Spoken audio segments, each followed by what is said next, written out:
what I can't stop thinking about is the opportunity that exists in a place like New York. With all of the people here, with all of the resources and opportunity that it exists here, it's hard not to want to be a part of a market this size.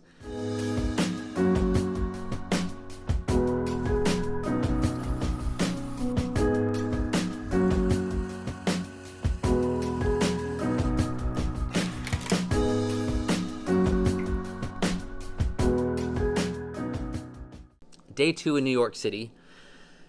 Today was a recovery day. Yesterday, I spent most of the time wandering around to more of the quirky places in New York that most people would not be super interested in going to.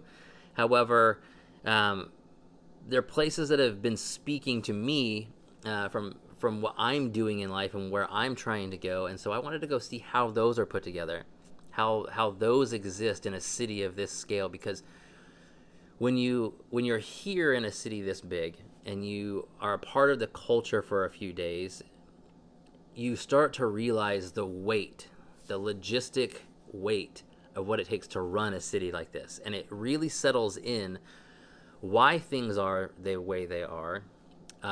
Some of the things that you would think are just completely ridiculous, you start to understand that there really is no other alternative, or if there is, changing the current way things are done is logistically impossible. And you start to understand and comprehend why some of the other things in our country, regulations and laws, are the way they are, even though they shouldn't be, because there are population groups this big that affect and trickle down to the rest of our society. But that's not what I want to talk about. What I want to talk about is the ever-present fact that location is everything. It doesn't matter what part of this gigantic city that you're at. The location, the corner, the stop on a subway, it all matters, and it matters so significantly. And I want that to be a main driver of what I do and how I move forward. So as I was going through some of the things that I wrote on the plane ride over here and trying to get my thoughts as far as Webster and Company is in place, I really wanted to take some time tonight before I go to bed to map out what location means for Webster and Company. And not just local, but regional, national, global. How does it scale?